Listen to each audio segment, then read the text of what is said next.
name is Martin Webb. Welcome back to Tipping Point, a monthly show on Nevada County Media where we interview local folks about what they think and act and do differently after reaching their personal tipping point. Because outside, nature is accelerating its efforts to bring things back into balance, and it's reaching its tipping points. Individuals are also accelerating their action after reaching their tipping points. So I hope this is an inspiring conversation today because I'm joined with Shirley Freriks. She's a Grass Valley resident who has been active in environmental issues going all the way back to the 1980s in Marin with recycling. And she's a leader of Waste Not, a team that's part of Nevada County's Climate Action Now, focusing on plastic-free living. Shirley, thanks so much for joining me. Thank you for asking. Now, as you know, there are 3 questions that I like to ask guests, because if we want the world to be different outside, we need to think differently, act differently, and most importantly on this subject, we need to communicate differently. So tell me then, how have you been thinking differently ever since you reached your tipping point, which was obviously decades ago?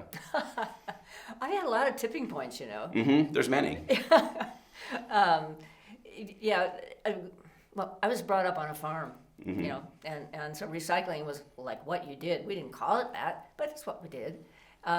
So I've always cared about waste, and I've always been much in love with the beauty of this world. So I've always cared a lot, but actually being involved, I guess it was in Marin in the 80s, you know, when I said, oh, we have to do something about that because recycling was just about to begin. We could see the mounting problems we didn't have so much plastic then, but we could really see a lot of glass. And so we started to educate young people, elementary school kids. And that was very exciting because we had to create composting and we had to create a lot of things on a mass scale.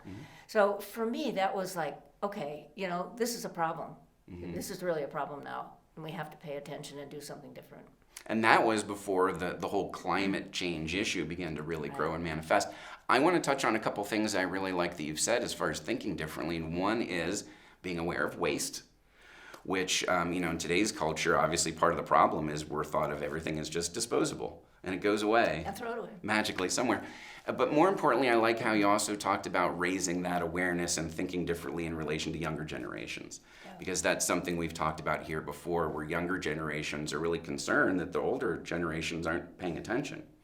So bridging that gap is really crucial. We aren't paying enough attention to them. Yes, exactly. So that's wonderful. And then I know that you and I want to spend a good chunk of the time talking about how we communicate differently. So after thinking differently and being aware of waste and being aware of plastic and being aware of cross-generational outreach, tell me a little bit more about things that you've been doing differently in regards to being more climate aware yourself in your own life. And think of, you know, even the smallest ways that you make a difference, because everything matters and can be very inspiring to our viewers. Well, recycling was one thing, but because the plastic problem really showed up for me about 3 years ago, I said, wow, this is not okay. What can I do that's different? And what's been growing in me is I've become very vocal. A little obnoxious, maybe, but vocal. You know, to say, you know, I'm not doing that anymore. And I'm saying it out loud. No, I don't do plastic. You know, and so I'm not going to buy that. So what else do you have? You know, and the young man scampered around. He said, oh, I have apples in a paper bag. And I said, terrific. Tell your manager I don't want to buy that thing in plastic. Anyway, nice. You know, so I'm being, you know, I'm just looking at my own consumption because I've been doing TerraCycle. I've been collecting all my stuff in TerraCycle box to send back so that I'm sure it gets reprocessed because I'm not sure it does here. Right. And so I really look at what I'm accumulating and I go, oh my God, I buy toilet paper in a plastic cover. I never noticed it was a plastic cover.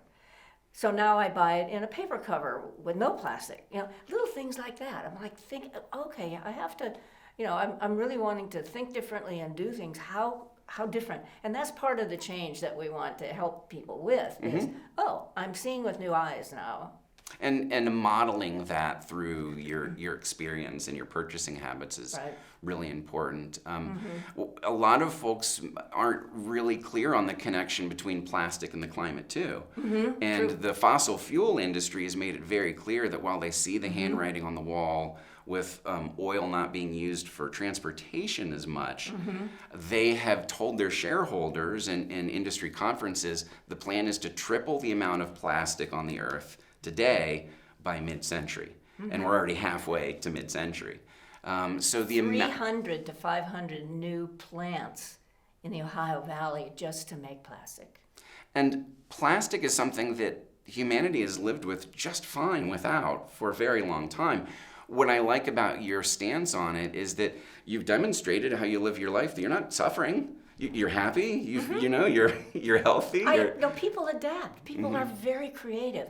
Now I really know that in myself. And I think I can tell them not to do that. And by saying no, they have to look for an alternative. If I didn't say no, I wouldn't have gone out of my way to look for an alternative. And they're there. Well, and what's really important, and we focus on this on the show, is demonstrating through actions and influencing people that way. Because you and I have talked about our interest in making more of a difference and how important it is for us to understand the psychology of communication around this issue. And it turns out that in many cases, if we adopt a lecturing attitude, it can make some people shut down. But if we just shine our lives, oftentimes I want what that person has. So what I also like about you saying and the actions you take, and this is really the big one that we're going to now dovetail into, and that is communicating about this subject in a way that's meaningful and proactive. And so I want you to talk a little bit more about ways that you're communicating with people, whether it's social media, in person, meetings, or what I really like is the example you gave that's helpful for people on how to do this in everyday life. How to just casually mention that this is an important issue without feeling like we're hammering people over the heads with it. And elaborate more on that, because your example of, hey, do you have something not in plastic? And they did, and they found it, and you communicated, and you were a happy customer, and you gave them all the signals that more of this, please. And it wasn't an argument, it wasn't a finger wag or a judgment. So let us know what you think about communicating this issue with people and how you do that. Well, one of the things I do is I look for products that are honestly recyclable and honestly compostable. And then I tell my friends about these. Wow, look at this. Here are these little laundry leaves. You don't need to use a jug of laundry detergent, this big plastic thing, right? They're little tiny things and they work great, And so I give them to people to try. Now I'm all about truly compostable saran wrap. I don't use There is such a thing? There is such a thing. Look at Briar Patch. Okay. Yeah, and they have little sandwich bags too. But that's what's happening in the industry that I want people to understand, is that what we see happening right now and why the media, the big media, is saying, oh, recycling doesn't work and this is bad and that's bad. They don't understand that we are in the process. We're in chaos in the process. You look at all the laws that California has passed now in the last year or two, and the dates are like 2025, 2025. I'm like, oh no, that's not far, that's gotta be closer. But the industry needs to catch up. They need to redesign the packaging. They come up with the compostable saran wrap. They need to develop the products, and they need time. They need time to move it through the chain and into the bigger things. In the meantime, as that's beginning to happen, I'm saying, I don't do plastic. We have alternatives, to the stores. Go look for them. So you're communicating the signals to industry to keep moving that direction, which I think is valuable to mention that's a form of communication. It is. Communicating with your dollar, we talk about here on the show. And with your dollars. What I also want to give kudos and highlight is when you talked about talking to your friends and peers saying, hey, look what I found. I have found that that level of excitement works for me too. Sharing positive things with people. One of the ways that I've been able to think about communicating differently is I think about it as if I'm communicating that I'm on a diet. I want to be healthy. That's just my choice. And so this is what I'm doing to be healthy. And oftentimes we can influence our closest associates that way. So hearing you say that, hey, look what I found and what I'm doing, that's a very positive way to communicate. And it's healthy for the earth. It's healthy for the environment. It's healthy for, the soils. What we're doing to make ourselves healthy. We are part of nature. And if I do that, I'm a really, really big on the microplastics thing, Oh, yeah. Fleece. I love my fleeces, right? No, they give off tons of plastic, microplastics. And now the research says microplastics are getting in our human bodies. And what worries me is that, the young people who have been drinking out of these plastic bottles all their lives, all that toxin is building up in their body. By the time they're my age, they could be dying of cancer because those toxins, are the accumulation. So the whole thing about what I'm doing is not just good for me. It's good for the planet. It's good to revitalize and reintegrate and regerminate our world. Now let's. I want to finish up then on touching on microplastics and two things. I want to mention its relation to solving the climate imbalance, and then bring it back to our personal, what are we doing? Because the thing about microplastics is, you're right, they're discovering them in everything and everywhere. They're in our bloodstream, they're in placentas, they're in Eskimos and polar bears up in the North Pole. It's outrageous. And you might think, well, what does that have to do with the climate? In addition to all of the emissions related to producing plastic, especially single-use plastic over and over and over, we're really changing the code of nature, the operating system of nature. It's not supposed to have this much micropollution in it. So the oceans won't function the same. Animals won't function the same. Our ecology won't function the same. So it's really important to put the brakes on that. And like you, I've really become concerned and enlightened about microplastics to the point that I've realized, yes, a lot of it is shed in our laundry. And there's ways to reduce microplastics in our life. What are some ways that you can think of that now that you're aware of microplastics that you've changed your personal life or behavior? You mentioned a little bit about clothing. So when it comes to microplastics, how are you changing your personal life to minimize those? I'm asking a lot of questions. Like I understand there's micro beads of plastic in face lotion, body lotion, shampoos. And so I'm really paying attention and I'm asking those kind of questions. Like, I don't want to buy or have or use anything that has the plastics in it. So I'm really asking a lot of questions of myself, like, oh, wait a minute. Do you really need that? No. I mean, you could buy that in bulk, and sometimes I have to talk to myself, more than once, right? Yes.